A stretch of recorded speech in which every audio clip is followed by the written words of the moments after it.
ॐ नमः शिवाय गुरवे सच्चिदानन्दमूर्तये निष्प्रपञ्चाय शान्ताय निरालम्बाय तेजसे। विश्वं दर्पणदृश्यमाननगरी तुल्यन्निजान्तर्गतं पश्यन्नात्मनि मायया बहिरिवोद्भूतं यथा निद्रया यत्साक्षात् कुरुते प्रबोधसमये स्वात्मानमेवाद्वयं तस्मै श्रीगुरुमूर्तये नमः इदं श्रीदक्षिणामूर्तये। जन्माद्यस्य यतोऽन्वयादितरतः चार्थेष्वभिघ्नस्वराट् तेने ब्रह्महृदाय आदिकवये मुह्यन्ति यत्सूरयः तेजो वारिमृदां यथा विनिमयो यत्र त्रिसर्गो मृषा धाम्ना स्वेन सदा निरस्तकुहकम् सत्यं परं धीमहि।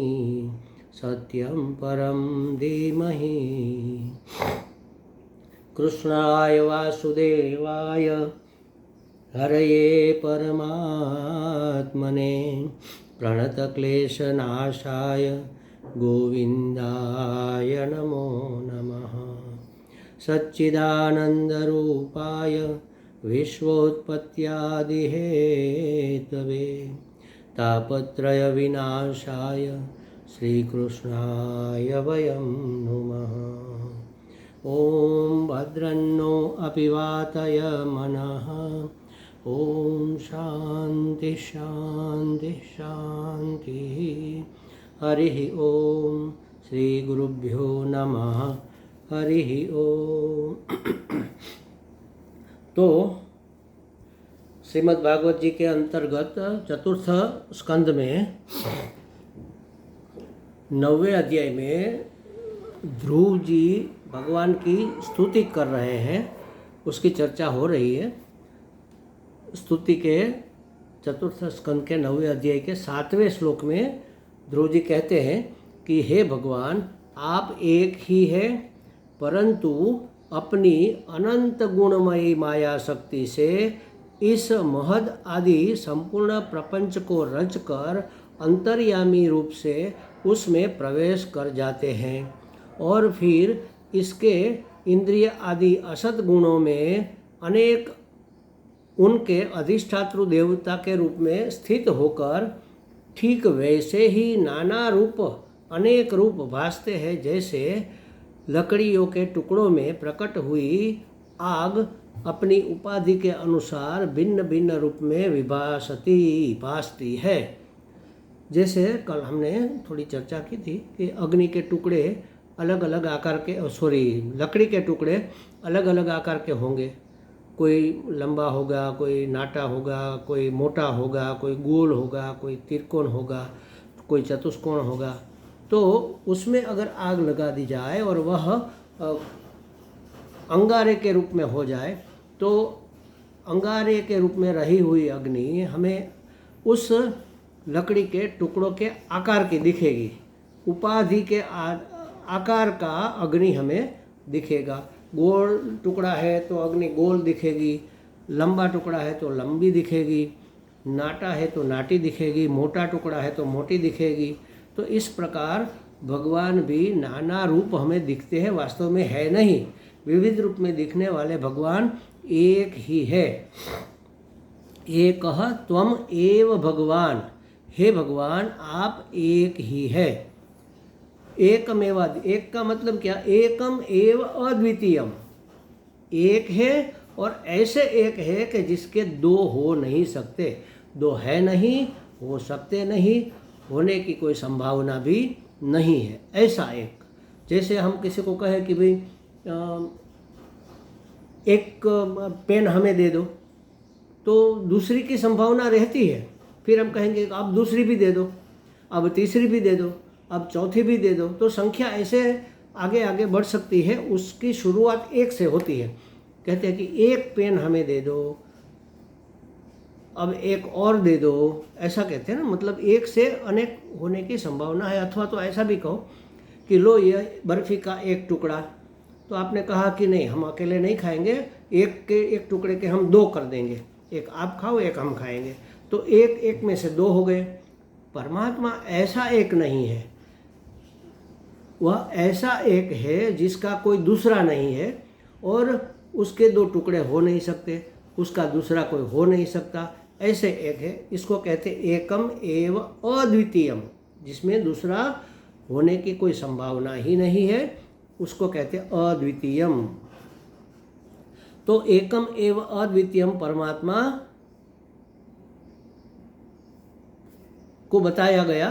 अच्छा, एकम एव अद्वितीयम माने कोई भेद रहित, सजातीय भेद जिसमें नहीं है, विजातीय भेद जिसमें नहीं है, स्वगत भेद जिसमें नहीं। भेद माने सजातीय रूप से कोई दूसरा नहीं है, विजातीय रूप से भी कोई दूसरा नहीं है, और स्वगत में भी कोई भेद रूप से दूसरा नहीं है। स्वगत सजातीय विजातीय स्वगत भेद शून्य एकम एव अद्वितीय परमात्मा, ऐसा कहते हैं। सजातीय विजातीय स्वगत भेद शून्य एकम एव अद्वितीय परमात्मा है।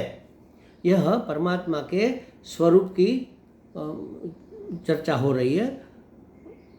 ब्रह्म स्वयं को देखो, ब्रह्म के स्वयं की कोई जाति नहीं है, इसलिए सजातीय भेद नहीं है। जैसे समझो गाय है, पशु की एक जाति है गाय, तो एक गाय, दूसरी गाय, तीसरी गाय, छोटी गाय, बड़ी गाय, हेल्दी गाय, दुर्बल गाय, सुंदर गाय, कुरूप गाय, दूध देने वाली गाय, दूध नहीं देने वाली गाय, मेरी गाय, तेरी गाय, ये सब अनेक भेद हो सकते हैं। गाय के विभाग, क्योंकि गाय जन्मी हुई है, तो ब्रह्म स्वयं में कोई जाति नहीं, जन्म न माने जाति, उसकी कोई जाति नहीं है। जैसे ब्राह्मण है तो ब्राह्मण में भी कितनी जातियाँ हैं, औदित्य ब्राह्मण, ऐसे ऐसे करके बहुत जाति है। तो ब्रह्म स्वयं उसकी कोई जाति नहीं है, इसलिए सजातीय भेद ही नहीं है। दूसरी जाति होती तो कोई दूसरा होता, तो सजातीय भेद नहीं है। ब्रह्म से भिन्न कोई जाति नहीं है।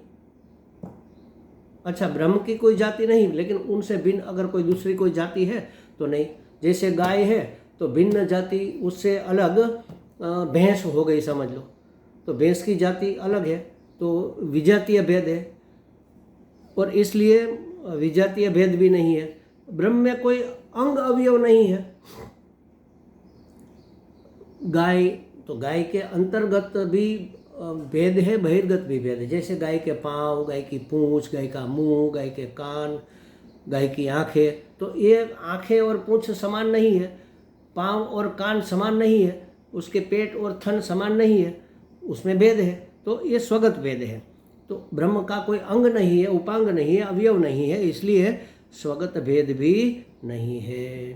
तो सजातीय विजातीय स्वगत भेद शून्य एकम एव अद्वितीय परमात्मा, ये परमात्मा की विशेषता बताई जा रही है, ताकि हम परमात्मा को पहचान सके। ऐसे परमात्मा आप है, ऐसी प्रार्थना ध्रुव जी भगवान को करते हैं। शरीर की इंद्रियों में रहकर अधिष्ठान देवताओं द्वारा शरीर को चलाते हुए आप प्रतीत होते हैं, तब भी वास्तव में आप एक ही है, अनेक नहीं है। देखो, इंद्रियों में रहकर अधिष्ठान देवताओं द्वारा शरीर को चलाते हैं, स्वयं नहीं चलाते।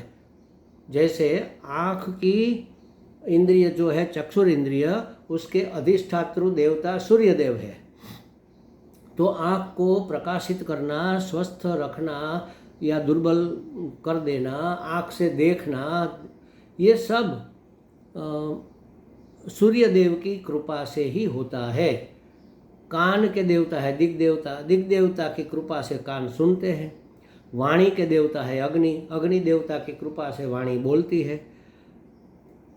हाथ के देवता है इंद्र, इंद्रदेव की कृपा से हाथ लेना देना इत्यादि कोई काम करते हैं।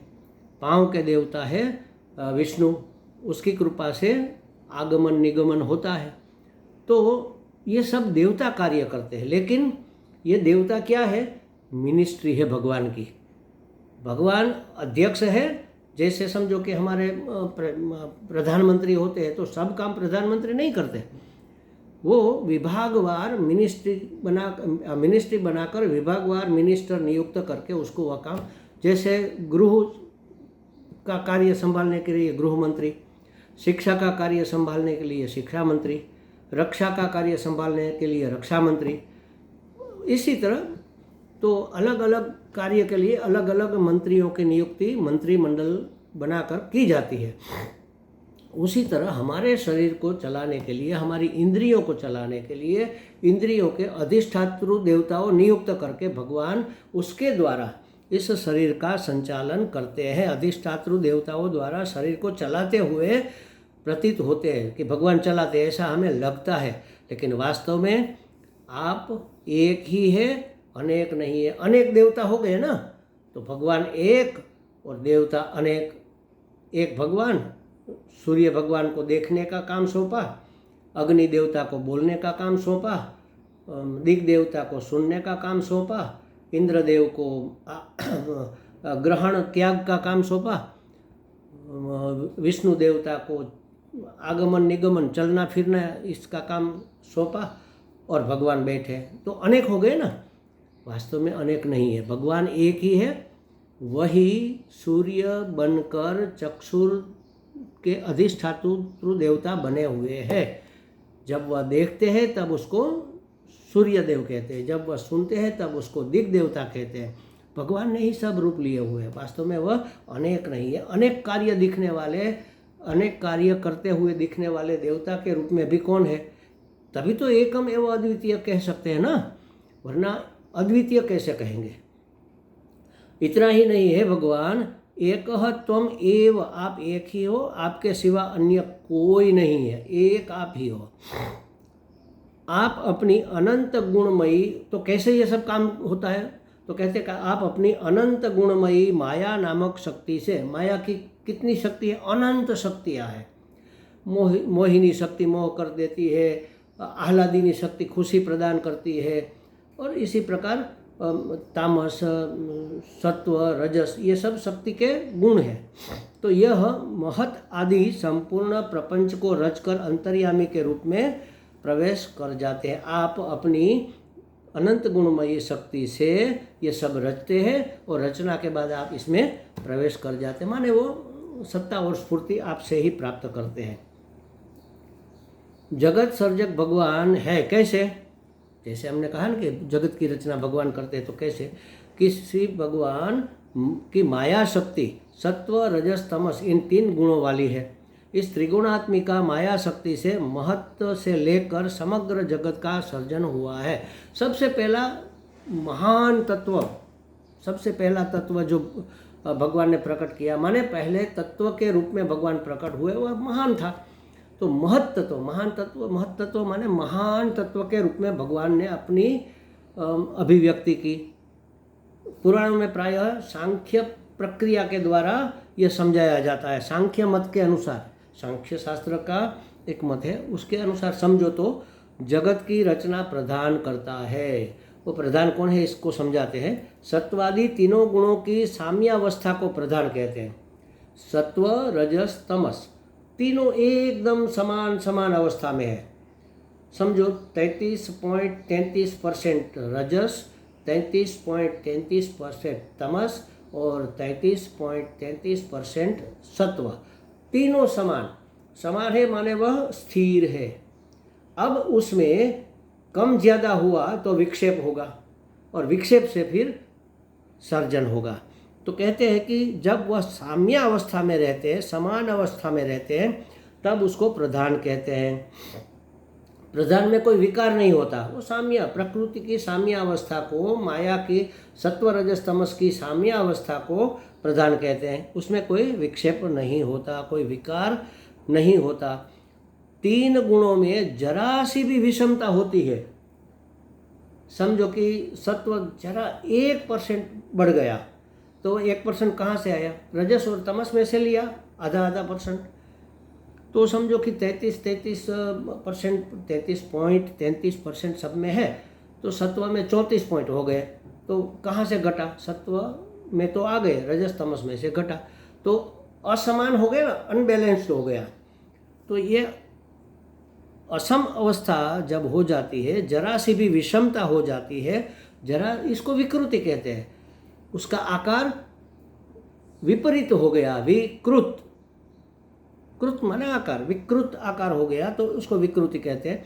तो जरा सी भी विषमता होती है, जरा सी भी विकृति होती है, तब उस प्रधान को ही प्रकृति कहते हैं। विषम अवस्था प्राप्त करने के बाद उसको प्रकृति कहते हैं। और चैतन्य सत्ता और स्फूर्ति प्रदान करने वाला है, वो अंतर्यामी के रूप में, उसको पुरुष कहते हैं। तो पुरुष और प्रकृति मिलकर समग्र संसार की रचना करते हैं।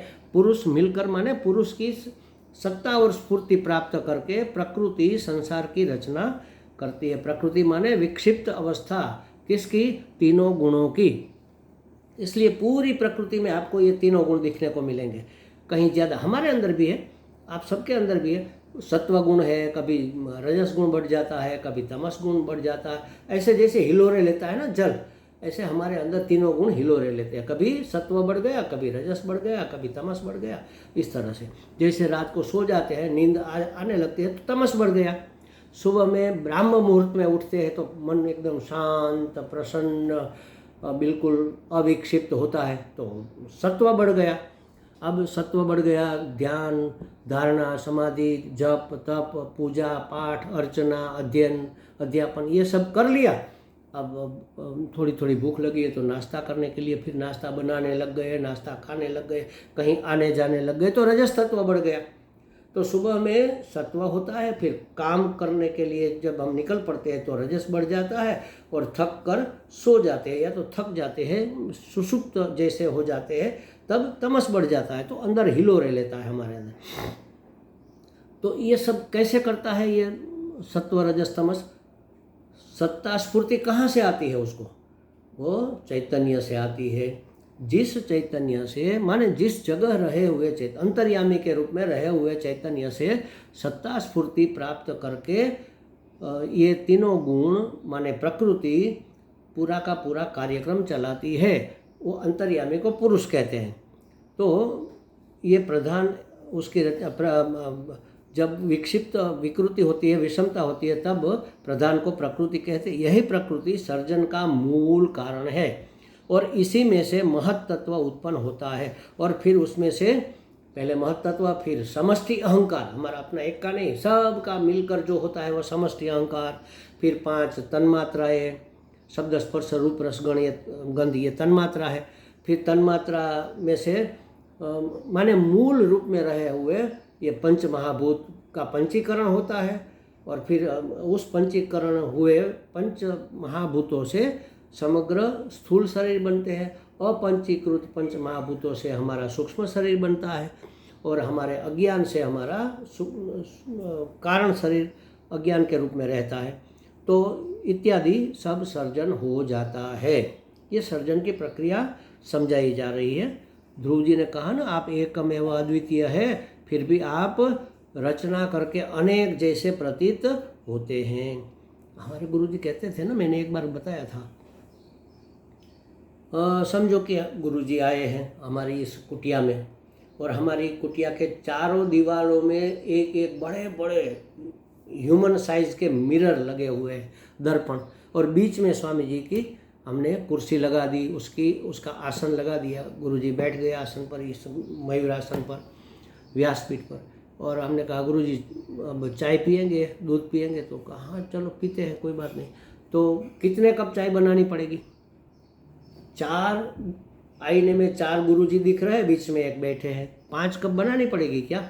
नहीं, 1 कप बनाकर गुरुजी को पकड़ा दो तो 5 में ये चाय हमें दिखने लगेगी।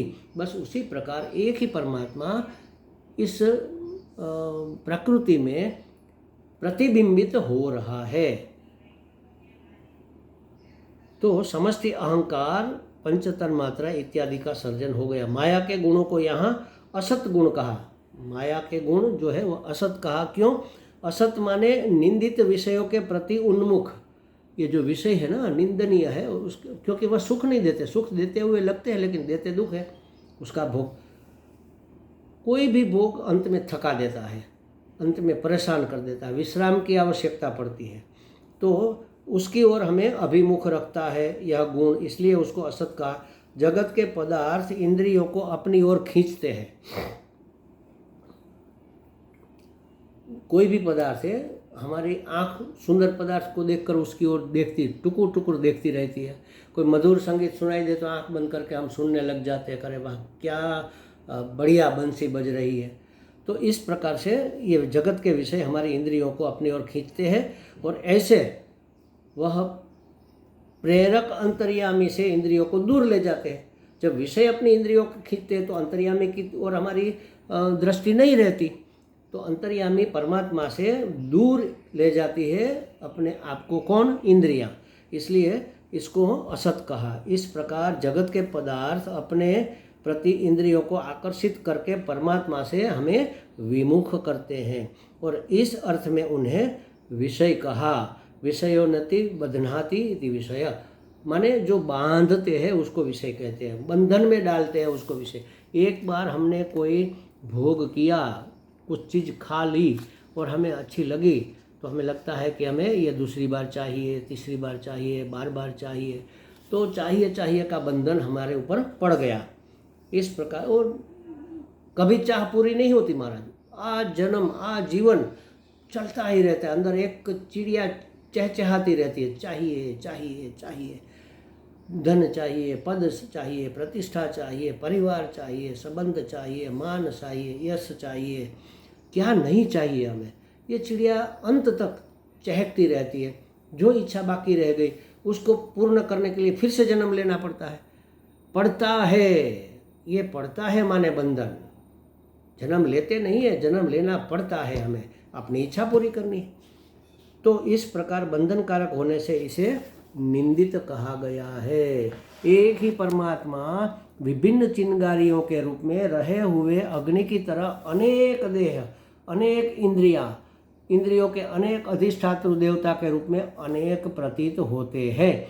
एक होते हुए भी भगवान अनेक रूप में दिखते मात्र है, होते नहीं है।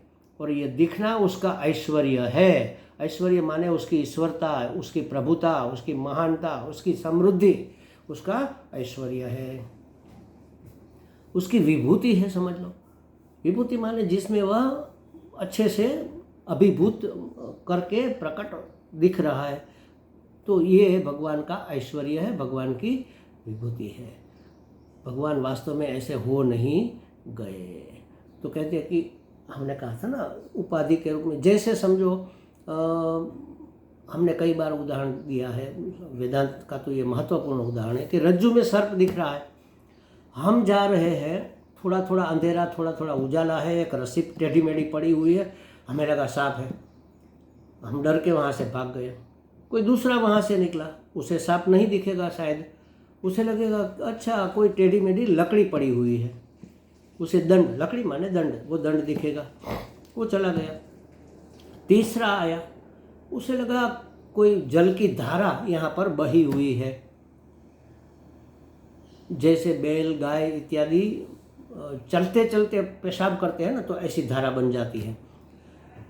बैल के पेशाब से ऐसी जलधारा, या तो किसी ने पानी फेंका है तो जमीन टेढ़ी मेढ़ी होती है, इसलिए जलधारा भी ऐसे टेढ़ी मेढ़ी चलती हो। किसी को सर्प लगा, किसी को दंड लगा, किसी को जलधारा लगी। कोई पुजारी निकला तो उसे लगा कि भगवान का फूलों का हार किसी ने यहाँ पर फेंक दिया है, तो ये टेढ़ा मेढ़ा पड़ा है। पुष्पमाला दिखी। कोई वृद्ध निकला, उसकी लाठी टूटी हुई, उसको लगा कि ये टेढ़ी मेढ़ी लाठी पड़ी है। और कहीं धरतीकंप हुआ है और भूमि में वो दरारें हो गई है, तो किसी को लगा कि ये भू छिद्र है, भूमि में दरार पड़ी हुई है। भूमि सूख जाती है तो उसमें दरार पड़ जाती है ना, तो ये टेढ़ी मेढ़ी दरार है। सबको अलग अलग दिखा ना, एक ही रज्जू सबको अलग अलग दिखते हैं। उसी तरह एक ही परमात्मा मनुष्य के रूप में, पुरुष के रूप में, स्त्री के रूप में, बच्चे के रूप में, वृद्ध के रूप में, पशु के रूप में, गाय बैल भैंस गधा घोड़ा हाथी इत्यादि के रूप में, कीट पतंग के रूप में, पर्वत पहाड़ के रूप में, नदी तालाब के रूप में, बादल बरसात के रूप में, कंकड़ पत्थर के रूप में, लकड़ी और पेड़ पौधे के रूप में, अनेक रूप में दिख रहा है। जैसे एक ही रज्जु सबको अलग अलग दिखी, अलग अलग रूप में दिख रही थी, उसी तरह ये जगत भी अलग अलग रूप में दिख रहा है। वास्तव में यह जगत नहीं है, वास्तव में यह परमात्मा का विवर्त दर्शन है। विवर्त माने हुआ नहीं है, होता हुआ सा लगता है। रस्सी पड़ी है, वो सांप हो नहीं गई, सांप है ऐसा हमें प्रतीत होता है, लगता है। रज्जू पड़ी है, वह जलधारा हो नहीं गई, वह दंड हो नहीं गया, वह माला हो नहीं गई, ऐसा हमें प्रतीत होता है। उसी तरह एक ही परमात्मा विभिन्न रूप में हमें प्रतीत होते हैं। वास्तव में परमात्मा ही है, हुए नहीं है। एक परमात्मा अनेक जैसे प्रतीत होते हैं, वास्तव में होते नहीं है, हमें भासमान होते हैं। वास्तव में तो एक अद्वितीय परमात्मा, एक और अद्वितीय ही है। ध्रुव जी कहते हैं कि इस प्रकार अंतःकरण और ज्ञानेंद्रियों के अधिष्ठातृ देवताओं में आपकी ज्ञान शक्ति प्रकट होती है, और कर्मेंद्रिया और प्राण के अधिष्ठातृ देवताओं में क्रिया शक्ति प्रकट होती है। सर्व देवों के अधिष्ठान और समग्र जगत के सर्जक ब्रह्मा जी भी सर्जन करने के लिए आवश्यक ज्ञान, सर्जन करने की इच्छा और सर्जन करने की शक्ति आप इसे प्राप्त। 3 शक्तियां भगवान की काम करती है, ज्ञान शक्ति, इच्छा शक्ति, क्रिया शक्ति। पहले हमें किसी चीज़ का ज्ञान होता है, पता चलता है अरे ये ऐसा है, फिर उसको पाने की इच्छा होती है, तो इच्छा शक्ति, पहले ज्ञान शक्ति काम किया, हमें पता चला, फिर इच्छा शक्ति, हमारे अंदर इच्छा जागृत हुई कि ये हमें चाहिए, तो उसको प्राप्त करने के लिए फिर क्या करेंगे, क्रिया शक्ति काम करेगी। तो इच्छा शक्ति, ज्ञान शक्ति, इच्छा शक्ति और क्रिया शक्ति, ये सर्जन करने के लिए तीनों चीज़ों की आवश्यकता है। तो ये ब्रह्मा जी में है, और ये ब्रह्मा जी में ये तीनों शक्ति भगवान ही बने हुए हैं। भगवान की शक्तियाँ ही ये 3 रूप लेकर ब्रह्मा जी को इच्छा हुई, जैसे भगवान ने ज्ञान दिया कि पूर्व के कल्प में जो जीव थे उसी जीव को आगे आगे उसकी कामना के अनुसार बना दो। तो ज्ञान हुआ कि पूर्व में कैसे थे, भगवान ने ज्ञान प्रदान किया, वेद के रूप में भगवान ने उसको ज्ञान प्रदान किया। तो जानकर ज्ञान शक्ति का इस्तेमाल करके ब्रह्मा जी ने जाना, फिर इच्छा की कि चलो अब सृष्टि करते हैं, करने की इच्छा हुई, और फिर क्रिया करने लग गए, क्रिया शक्ति ने काम किया। तो इस तरह से ज्ञान सर्जन करने के लिए आवश्यक ज्ञान, सर्जन करने की इच्छा और सर्जन करने की शक्ति आपकी कृपा से ही ब्रह्मा जी को प्राप्त होती है। तो अन्य देवता और मनुष्य आदि की बात तो करे ही क्या, सबकी शक्ति आप ही से तो प्राप्त होती है। और इसके विषय में और भी चर्चा और भी प्रार्थनाएं ध्रुव जी करते हैं। प्रार्थना ये जो कहा, इसका अर्थ क्या है? किसी की स्तुति करते हैं, किसी की प्रार्थना करते हैं, तो उसका मतलब क्या है? हम उसके अंदर जिस गुण को बताते हैं, वह गुण बताने से उसका आवाहन होता है। जैसे हमने कहा था ना कि किसी से हमें दान चाहिए, किसी सत्कार्य के लिए दान चाहिए। समझो कि मंदिर बनवाना है, तो एक सेठ जी के पास गए, 2-3 लोग मिलकर गए मंदिर समिति के, और क्या कहा, अरे ये हमारे आपस में बात करने लगे उसको सुनाते हुए, अरे ये हमारे सेठ जी तो बहुत उदार है, धर्म के कार्य में वह कभी भी छेड़ नहीं करते, आज तक उन्होंने कभी इनकार नहीं किया। ऐसा सुनकर सेठ जी के मन में क्या होगा? दाता का आह्वान होगा। वो कहेंगे अरे कोई बात नहीं, बोलो कितना चाहिए। उसके अंदर दाता को प्रकट किया, कैसे? उसके गुणों का गान करके। इसी तरह यहाँ भगवान के गुणों का गान करते हैं, तो इसका मतलब क्या है? वह उस शक्ति का, उस गुणों का हम आवाहन करते हैं ताकि वह हमें प्राप्त हो। जैसे दाता का आह्वान किया तो दान प्राप्त हुआ, भगवान के गुणों का आह्वान किया तो भगवान के गुण हमारे अंदर एकमेव अद्वितीय परमात्मा है। तो हम दूसरे कैसे हो सकते हैं? जब दूसरा है ही नहीं, हो सकता नहीं, होने की कोई संभावना नहीं, तो सब भगवान है, सब भगवान में है, तो सब में हम नहीं आते क्या? तो हम भी परमात्मा के ही इस रूप में, हम भी परमात्मा की इसी रूप में अभिव्यक्ति है। अपने आप को अनंत चैतन्य का अंश समझ लो। ममेवांशो जीवलोके सनातन, मैं भगवान का सनातन अंश हूँ। सनातन माने जो कभी नष्ट नहीं होता, ऐसा मैं भगवान का एक अंश के रूप में अभिव्यक्त हुआ हूँ, माने भगवान ही इस रूप में अभिव्यक्त हुआ है। तो ये आवाहन का मतलब होता है, स्तुति का मतलब होता है, प्रार्थना का मतलब होता है। आगे ध्रुव जी कहेंगे, उसकी चर्चा कल करेंगे। ओम पूर्णमदः पूर्णमिदं पूर्णात् पूर्णमुदच्यते पूर्णस्य पूर्णमादाय पूर्णमेवावशिष्यते। ओम शांति शांति शांति। हरि ओम। श्री गुरुभ्यो नमः। हरि ओम।